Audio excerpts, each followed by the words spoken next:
Bonjour à tous et bienvenue dans le 18h de Public Sénat. Frustré et découragé, commentaire de Christine Lagarde. Après l'annonce d'une perte de 600 millions d'euros à la Caisse d'épargne, pendant ce temps, les bourses font du yo-yo. Paris ce soir est à la hausse, plus 4,68%. La crise qui a en France des conséquences parlementaires. Plusieurs projets de loi sont repoussés, parmi eux la loi de réforme pénitentiaire et la loi sur l'hôpital. La crise, enfin, qui inquiète toutes les associations de lutte contre la pauvreté. C'est aujourd'hui la journée du refus de la misère. Vivre avec 817 € par mois concerne aujourd'hui près de 20% des jeunes. Nos invités à l'issue de ce journal, je salue Antoine Compagnon, avec lequel nous parlerons de l'impact et de l'influence de la culture française dans le monde, et Geneviève Tardieu qui nous rejoindra dans quelques instants d'ATD Quart Monde, avec laquelle bien entendu nous reviendrons sur cette journée de refus de la misère. Bonsoir Marie-Laetitia Bourriez. Bonsoir, à la une de l'actualité donc cet incident à la Caisse d'épargne, incident boursier. Oui, c'est le mot choisi par la Caisse d'épargne, un incident en pleine débâcle boursière. Une équipe de traders a fait perdre 600 millions d'euros à la banque par des placements risqués. La ministre de l'économie Christine Lagarde se dit frustrée et découragée et demande à la commission bancaire d'envoyer une mission de contrôle à la Caisse d'épargne. La direction assure que cette perte n'aura pas de conséquences pour ses clients et que les responsables ont été sanctionnés. Alors, tandis que la crise économique s'installe, le prix du baril de pétrole, lui, continue de chuter. Après un pic à 147 $ en juillet, il passe aujourd'hui sous la barre des 68 $.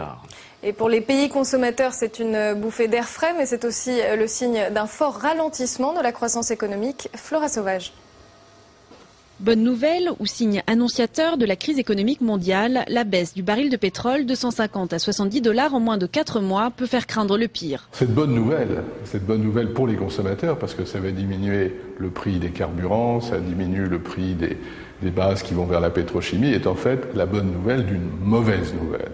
Et la mauvaise nouvelle, c'est celle du ralentissement économique mondial. À 70 $, le prix du baril est inférieur au coût de production. Cet effondrement spectaculaire est lié en partie à la baisse de la consommation des ménages. Pour économiser, les automobilistes français réduisent leur consommation d'essence. Il y a plusieurs éléments qui ont joué et je dirais la première partie de la baisse, celle qui nous a fait passer de 150 à 100, n'était pas liée à la crise économique, était liée tout simplement au fait qu'on a assisté à une baisse de la consommation dans les pays développés liée tout simplement à la cherté du pétrole. Maintenant, le marché anticipe aussi un petit peu la poursuite de la baisse de la demande liée à la récession. Dans ce contexte, les pays producteurs de pétrole vont tenir une réunion d'urgence à Vienne le 18 novembre. Le but, enrayer la chute du prix de l'or noir et diminuer les quotas de production. Alors, du côté des bourses, remontées cet après-midi, Paris termine en hausse de 4,5%. Wall Street a également ouvert à la hausse tout à l'heure.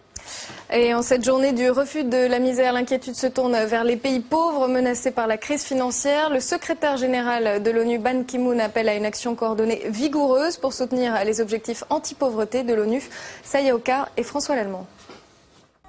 Dans la poussière de ce camp, à Kaboul, Rabia et sa famille prennent un repas très sommaire.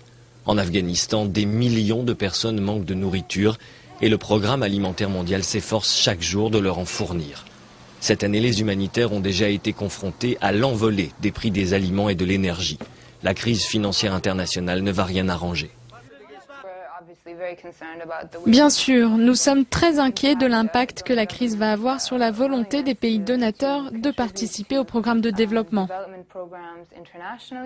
L'année dernière, 22 des nations les plus riches de la planète ont consacré plus de 70 milliards d'euros à l'aide aux pays pauvres.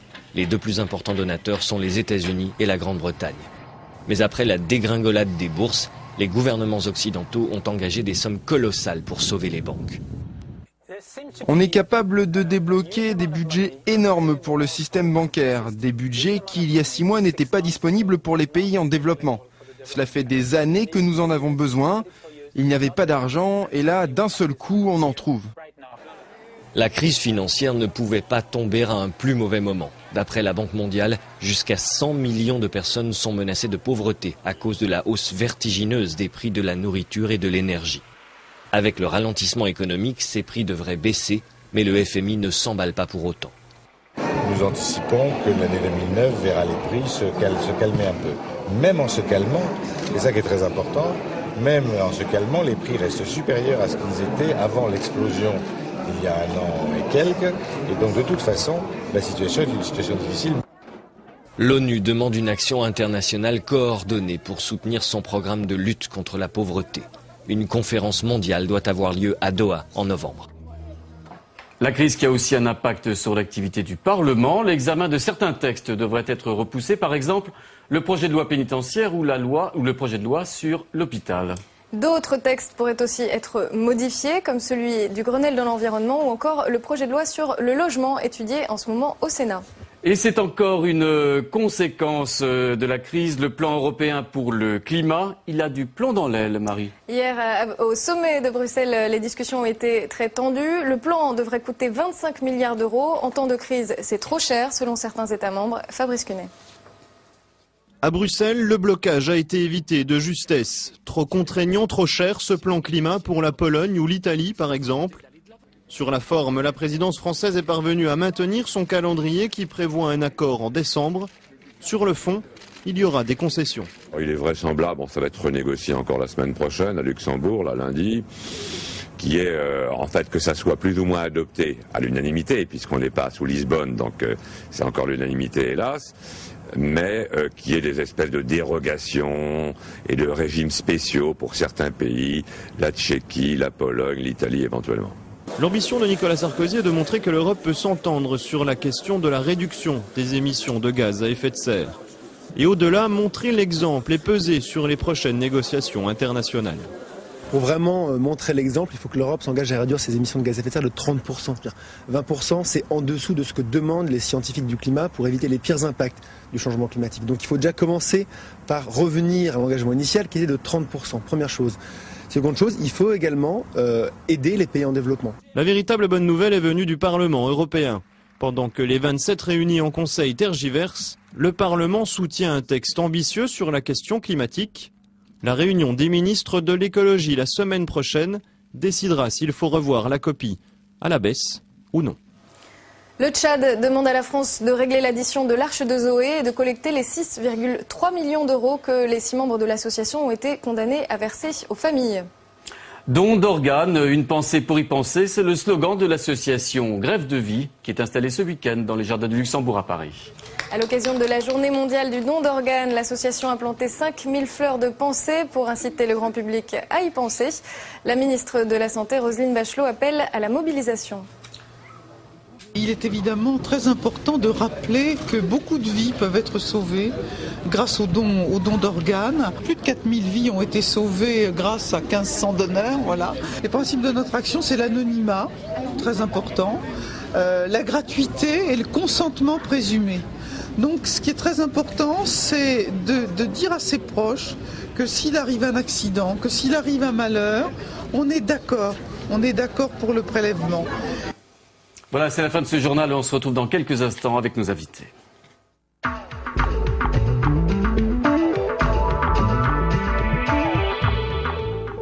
Geneviève Tardieu nous a rejoint sur ce plateau. Vous êtes membre, madame, de la délégation nationale d'ATD Quart-Monde.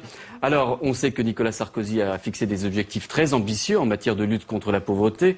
Faire baisser d'un tiers le nombre de pauvres en France d'ici 2012. Est-ce que vous ne pensez pas que la crise que nous vivons aujourd'hui, crise grave et profonde, va remettre en cause cet objectif ? Alors, bien entendu, c'est très important de se donner des objectifs de réduction de la pauvreté. La question de savoir si ces objectifs sont ambitieux ou non, eh bien, ça se discute. Et justement, ça a été le souci du mouvement ATD Quart-Monde de questionner le gouvernement, de l'encourager dans ses efforts pour régulièrement, à l'occasion de la Journée mondiale du refus de la misère chaque année, de nous donner les chiffres qui peuvent montrer une évolution positive ou négative de la situation des personnes qui vivent dans la pauvreté ou la grande pauvreté. Alors ces chiffres, on les a connus, on en a connaissance depuis aujourd'hui. Les derniers chiffres, ils sont pas terribles, les chiffres. Hein. Alors les chiffres augmentent et la question du mouvement, ça a été de voir non seulement quelles sont les personnes qui vivent dans la pauvreté, mais aussi dans la grande pauvreté.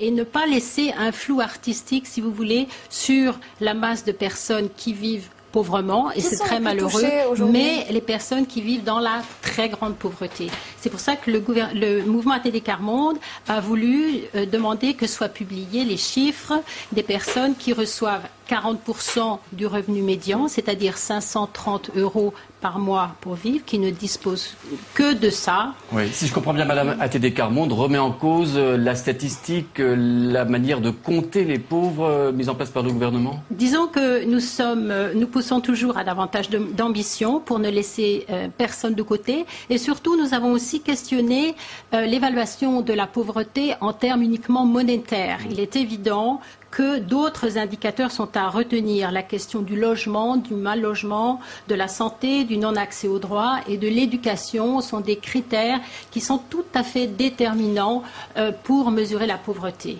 Et ces mesures ont été retenues, donc nous nous en félicitons. Il faut toujours être plus exigeant. Malheureusement, l'objectif qui concerne l'éducation, c'est simplement 5% de réduction des jeunes qui sortent du système scolaire sans aucune qualification. C'est une ambition qu'on aurait pu souhaiter. Est-ce qu'ils sont plus menacés qu'avant ?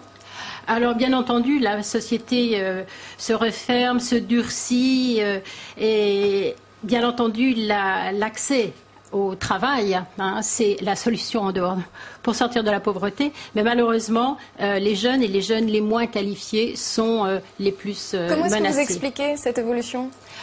Écoutez, il y a toutes sortes de lois et la situation économique qui converge pour rendre la situation de plus en plus difficile au public défavorisé. Vous faites confiance, Madame, à Martin Hirsch, le haut-commissaire aux solidarités, pour tenter de résoudre cet énorme dossier? Alors bien sûr, on travaille dans le même sens, on a beaucoup discuté avec lui et on a essayé d'être toujours un peu plus ambitieux. Et d'ailleurs, il nous a écoutés puisqu'il a été d'accord pour accepter ces différents critères. Ne pas simplement avoir un critère pécuniaire pour juger de la pauvreté, mais d'apporter d'autres composantes. Ça, il le sait bien entendu tout à fait, et il a réussi à le faire entériner par le gouvernement. Que faut-il faire selon vous pour amortir le choc de la crise sur les plus démunis ? Le choc de la crise sur les plus démunis, eh bien, j'espère qu'elle va nous faire réfléchir à ce que c'est qu'une société, le monde entier qui se mobilise d'un seul coup, une catastrophe jugée planétaire arrive et des sommes d'argent colossales sont réunies subitement, alors qu'on voit que des moyens beaucoup moins importants suffirait pour réduire la pauvreté et la faim dans le monde, mais ça, il semblerait que ce n'est pas une catastrophe planétaire puisque ces sommes d'argent ne sont pas rassemblées pour remédier à ce problème. Donc j'espère que cette crise va essayer de nous remettre en face au choix de société, au choix de vie. Est-ce que nous voulons toujours avoir une société dictée par l'argent ou alors dictée par les valeurs humaines, dictée par le partage et la solidarité? Merci Geneviève Tardieu d'avoir été avec nous pour cette journée du refus de la misère. Ce qui va nous faire réfléchir également ce soir, c'est ce livre que je tiens dans les mains. Que reste-t-il de la culture française?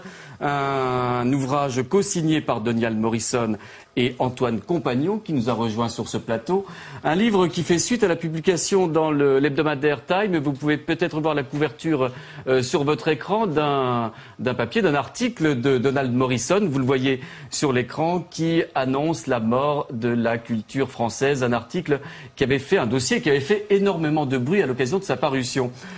Antoine Compagnon, vous partagez plus ou moins ce constat de votre ami Morrison sur la chute de la culture française, en tout cas de son impact dans le monde? La chute, non, je ne partage pas le constat d'une chute. Je crois que la culture française a bénéficié historiquement pendant très très longtemps d'un privilège d'une certaine façon exorbitant, au moins depuis le XVIIIe siècle, quand l'Europe parlait français. Aujourd'hui, au moins depuis le traité de Versailles, l'Europe ne parle plus français. Et toutes les autres cultures ont droit à leur place au soleil. Le résultat, c'est évidemment pour la culture française et la langue française d'abord, une perte relative de présence sur la scène mondiale, pour ne pas dire le marché mondial de la culture. Vous parlez Donc au moins on y d'un est très sensible. Vous parlez au moins d'un déclin, comment est-ce que vous l'expliquez? Est-ce que la culture française est devenue trop élitiste? Je crois qu'il y a d'abord un effet mécanique de la présence des autres cultures européennes, italiennes, espagnoles. Il y a un cinéma, il y a une cuisine, il y a des vins. Donc c'est pas que la culture française est moins brillante alors?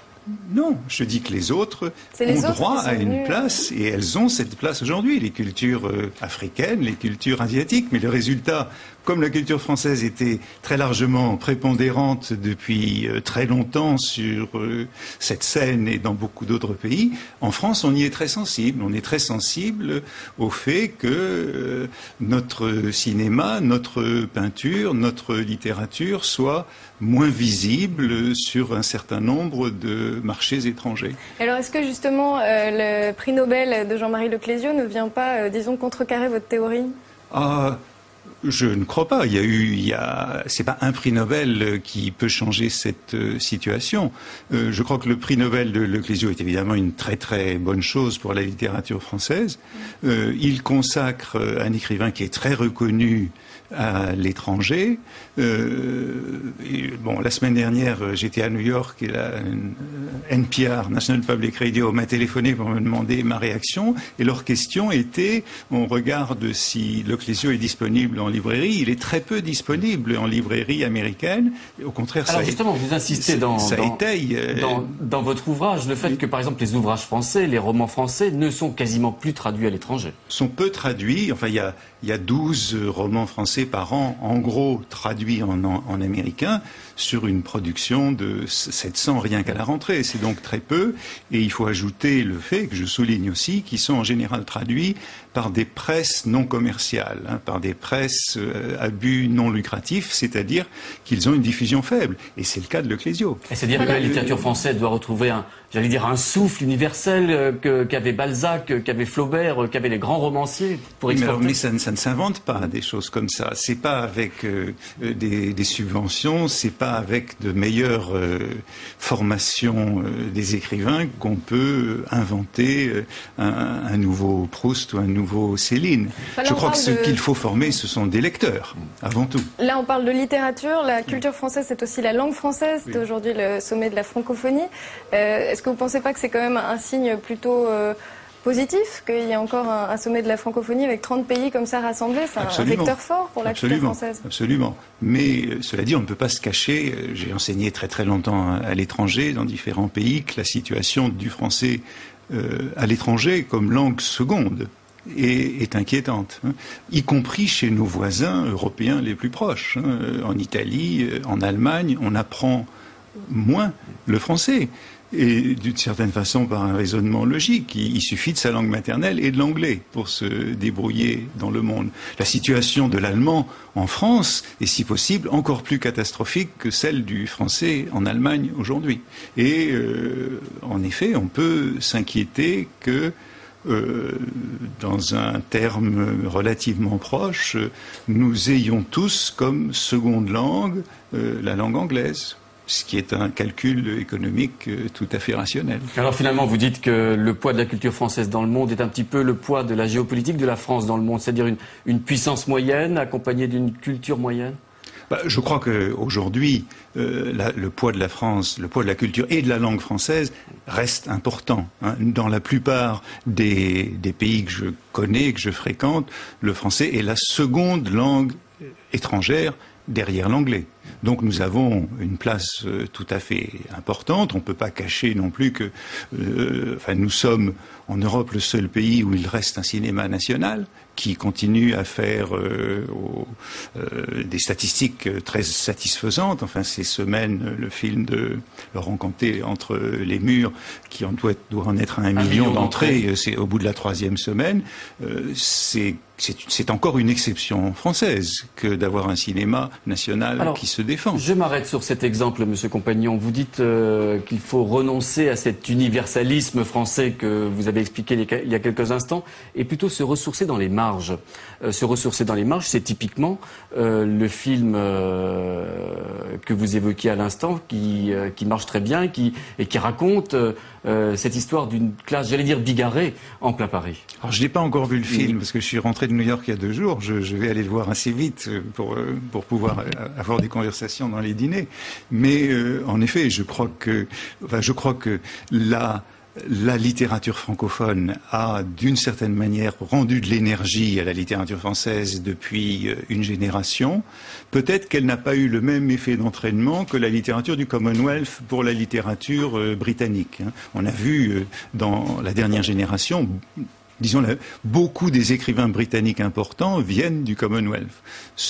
En France, il n'y a peut-être pas eu ce même effet d'entraînement, mais je crois qu'il y a là une grande source d'énergie pour cette littérature. Et non, je crois qu'il faut absolument pas. Je ne suis pas du tout de ces déclinologues que je dénonce d'ailleurs dans ce livre. Je ne suis absolument pas pessimiste, mais je pense qu'il y a une dose de réalisme à accepter et à accepter pour être pragmatique, pour savoir quelles actions mener pour mieux diffuser la langue française hors de France, le cinéma, la littérature. Et ce n'est pas en se lamentant sur une situation passée à laquelle nous ne reviendrons pas, parce que les autres ont droit aussi à ce que leur culture soit présente à l'étranger. Donc c'est pas en se lamentant qu'on défendra et qu'on illustrera la culture française à l'étranger. Il y a une dernière question que j'ai envie de vous poser. D'après vous, à quoi ça sert la culture pour un pays ? Pour un pays ? Pour un pays ou pour soi ? Alors les deux, pour soi et pour un pays. Pour un pays, ça sert, je crois, d'abord pour soi. La culture, ça sert à bien vivre, à vivre mieux. Ça sert, je crois qu'il faut revenir, il faut conserver ce sens ancien de la culture. Et puis il y a un sens moderne de la culture. Le mot culture a changé depuis 50 ans. Malraux n'entendait pas culture au même sens que nous aujourd'hui. Il l'entendait encore dans ce sens humaniste de démocratisation de la culture. Aujourd'hui, je crois qu'on entend culture au sens d'égale dignité de toutes les cultures. La culture par tous. La culture de tous, disons. Pas nécessairement par tous, je n'irai pas jusque-là, j'irai pas jusqu'à cette expressivité de la culture par tous, mais la culture de tous. Nous avons droit à une culture française comme tous les autres ont droit à leur culture et il fait partie de cette légitimité, de cette dignité que cette culture reste présente comme les autres dans le monde. Il n'y a pas d'idée de compétition de ces cultures, mais je crois que ça fait partie de... Alors bien entendu, on peut ajouter des choses. Il y a un argument économique en faveur de la culture. Je crois que individuellement et collectivement, quelqu'un qui a plus de culture,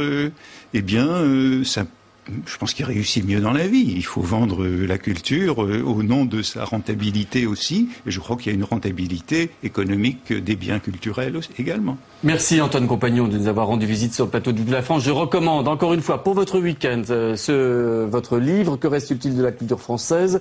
Votre appréciation également avec le souci de la grandeur. Antoine Compagnon, Donald Morrison aux éditions de Noël. C'est la fin de ce journal. À suivre Bibliothèque Médicis, Bibliothèque Médicis spécial États-Unis, enregistré à New York, présenté par Jean-Pierre Elkabbach. Fin de ce journal. Très bon week-end à tous. Merci Marie. Bonsoir.